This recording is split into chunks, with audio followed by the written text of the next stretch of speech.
Hey there, let's talk about 5 ways to get going or to keep going when the going gets tough, especially during times like COVID-19, but to grow into supersize and create the business that you've always wanted to create.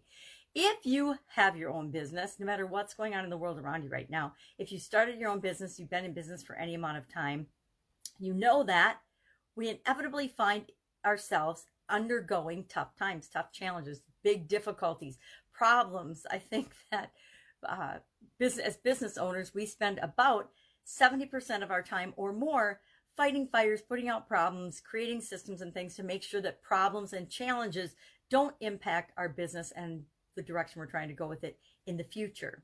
So what are 5 ways? We're talking about today, of course, the proverb, when the going gets tough, the tough get going. This is actually attributed to John Kennedy and a famous coach whose name I cannot remember, of course, just because I'm talking about it.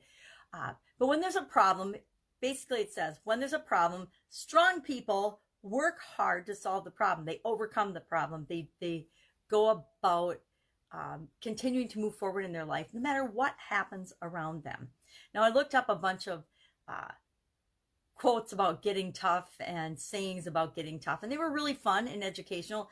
People from all walks of life have many words of wisdom to say about perseverance, sticking to it, going for your dreams, not letting things sideline you when you hit the little hiccups or the setbacks that we inevitably will hit in any worthwhile endeavor. You know, there's no shortcut to any place worth going is one of those examples. This too shall pass, which is my personal favorite. I can't tell you how many times I tell myself that and how many times I tell my kids that. But beyond we know and can expect that we're going to hit hard times, what are some practical things we can do to not get sidelined and to not get knocked out of the game entirely when crazy things happen? For example, COVID-19. How many businesses have been shut down and knocked out of the game entirely because we weren't prepared for something as incredibly unimaginable as a pandemic and the ramifications of that pandemic and how it's been dealt with? Well, how do we keep going? We have to have some strategies. We have to have some ideas of what we can do, what we should do when something crazy and unpredictable happens. So what are some of the things we can do? Well, number one, we can strip away all the excess, all the ancillary noise and emotion and chaos that's going around the subject, and actually dig down to the root cause of the problem so that we're working on that and moving forward, not focusing on all kinds of things that actually don't really matter. The next thing we can do is we can jump into something new. If our business is shut down due to COVID, because there's ordinances in our area that say our restaurant or whatever business you might have can't be open right now, what are some other ways? What is another thing we can do to serve the people that we've been serving? We can do online orders, curbside delivery. We can do home delivery, right? We can still do home delivery of our products and services, but we have to be willing to jump into something, get creative, know that there's always a solution to whatever challenge we face if we're willing to be flexible and flow and open our minds to what else is possible. Number 3, what can we do to get up and go when the going gets tough? We can fast forward. We can take that negative movie reel that's playing in our mind that comes with every change and every challenge, and we can fast forward and get through it faster. We don't have to be stuck in the emotions for days or months.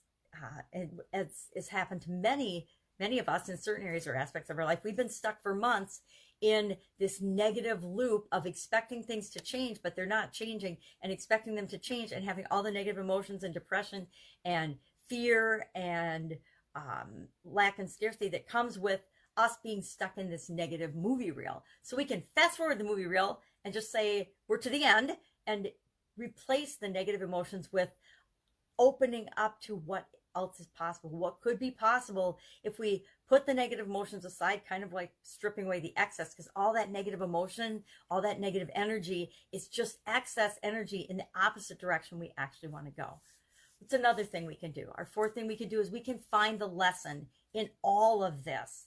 COVID, as painful as it's been for many people, has taught us some incredibly powerful lessons about unpredictability, planning, being prepared, being open, being willing to find solutions to problems that we never thought we were going to have in our entire lives and in our businesses especially. So we want to find the lesson in all of this for us, because guess what? If we're experiencing challenges, there's a lesson for us to learn in this. And 5, we can focus on health and opportunity. We can focus on solutions. I've been saying focus on solutions since the beginning of the pandemic. Focus on what you can do, not what you can't. Focus on what is possible, not what you're struggling with. Focus on the future, not on the past. Going back to normal is the past.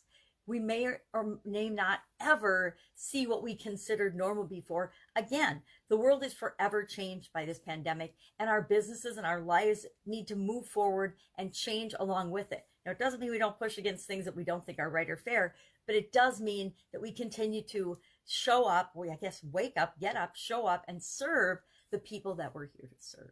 So I would love to know, how are you dealing with the pandemic? How are you dealing with COVID-19 restrictions for your business? What kind of things have you done to move forward and prove that when the going gets tough, the tough get going? That's it. Have an awesome day. I'll be with you tomorrow with another interesting proverb. What does it mean? Where does it come from? And how can you use it in your life right now? Take care.